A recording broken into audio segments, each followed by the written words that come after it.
Hello, Commanders and First Sergeants. I'm Joe Pizayam. I work at the Air Force Personnel Center in the Missing Persons Branch. In this video, I will be discussing the Air Force program for desertion and unauthorized absence, or a more familiar term, AWOL, absent without leave. The AWOL and Desertion Duty Status Program exists to enhance total force accountability and improve crisis responsiveness. As a commander, your timely reporting of an absentee is imperative for their apprehension. We hope that this video will provide commanders the information needed to make an informed decision on whether an absent should be reportable as AWOL, deserter, or simply is a failure to go case. The Department of the Air Force AWOL and Deserter Program applies to all U.S. Air Force and U.S. Space Force military members serving on active duty, to include Guard and Reserve members on Title X active duty orders. Members who voluntarily absent themselves are in direct violation of the Uniform Code of Military Justice, UCMJ. As with all military legal matters, commanders should always reach out to the local legal office for guidance before determining classification of the unauthorized duty status. Additionally, when considering AWOL and desertion for absentees, commanders should coordinate with your local security forces, squadron, and the local Office of Special Investigation, OSI, detachment representatives for the initial coordinated search efforts and additional investigative procedural guidance as needed. Early involvement by these is critical to finding the absentees and returning them to military control. Please keep in mind that AWOL and desertion actions are pay affecting. For AWOL, the member's pay is the only affected entitlement. However, desertion not only suspends all the members' benefits and entitlements, but directly impacts their dependents. As an example, dependents will not be covered under TRICARE while members are in a desertion duty status. Because of this life-impacting result of the member's absence, commanders should communicate with affected family members as soon as possible regarding the service member's unauthorized absence. Let's get into more detail of the definition of AWOL. AWOL is defined as an unauthorized voluntarily absence of more than 24 hours, but less than 30 days. It starts when the member is voluntarily absent from where he or she is ordered or otherwise required to be present. I'll give you a quick example. Airman Jones is required to be at work at 07:30 on Monday, but fails to show up. In this scenario, Airman Jones' supervisor was able to contact the member on the phone, but Airman Jones refused to follow direct order in reporting to the unit. At this point, leadership is informed of the circumstances. As commander, after consulting with local JA, OSI, and security forces on the circumstances of Airman Jones' continued absence, once Airman Jones has been absent more than 24 hours, that is 07:30 on Tuesday, the member should be reported onto an AWOL duty status. How do you typically report a service member as AWOL? Once a commander determines that the circumstances of the absence meets the eligibility conditions for AWOL, have your staff notify the Force Management Office at the Force Support Squadron, FSS, to initiate a duty status change case using the Case Management System, CMS. The CMS duty status change must be routed to the Commander CMS org box for approval, then forward to AFPC AWOL Deserter org box for processing.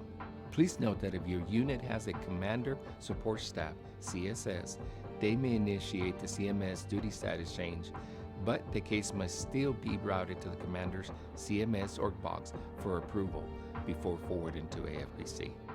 The absence must be reported within 1 duty day of the commander's determination of the member's voluntary absence.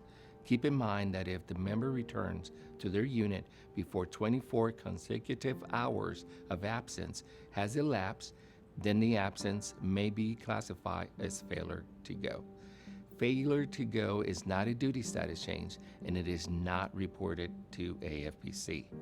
Consult with your local JA for possible administrative actions regarding the failure to go classifications. Now, let's look at the desertion duty status. It's not as straightforward as AWOL. Typically, a member is placed in a deserter duty status after they've been AWOL for 30 days. Their duty status will be changed from AWOL to deserter on the 31st day of consecutive absence. However, as commander, you have the authority to place a service member in a deserter duty status immediately, regardless of the length of the absence, if the circumstances meet any of the eligibility conditions listed in DAFI 36-3802. Using the same scenario discussed earlier, if Airman Jones disregarded a direct order to report to the unit, the supervisor and/or first sergeant enter the member's residence to find that all personal clothing is gone, except all military items such as ID cards, government credit card, and the service member's uniforms. This may indicate that the member has no intentions of returning to his unit. Under these circumstances, the commander may place the member in a deserter duty status immediately to expedite efforts to return the member as expeditiously as possible. How to report a deserter. In addition to submitting a CMS case, the commander submits a DD Form 553 to the Air Force Missing Persons Office at AFPC. This form is the commander's directive to issue a federal warrant for the member's arrest and the authoritative source to enter the deserter into the National Crime Information Center NCIC system. NCIC is an FBI database used by OSI and serves all law enforcement agencies. In short, the federal warrant allows OSI to use all their resources to expedite the search nationally, not just local as is for AWOL. This action may improve the probability of finding the member quickly. This scenario is only one example in which the commander may place a member as a deserter immediately. There are many more eligibility conditions listed in our DAFI, in which to place a member into a deserter duty status. As we conclude this video, we know that you are aware that strength accountability is essential in many aspects of the mission. Reporting unauthorized absences is an important factor in this equation. In this video, we provided a general overview of the AWOL and Desertion Duty Status Program. Scenarios were provided to aid commanders in making an informed decision of absentees based on the circumstances. We provided these two examples of AWOL and deserter cases and understand there may be countless circumstances that you may face during your command.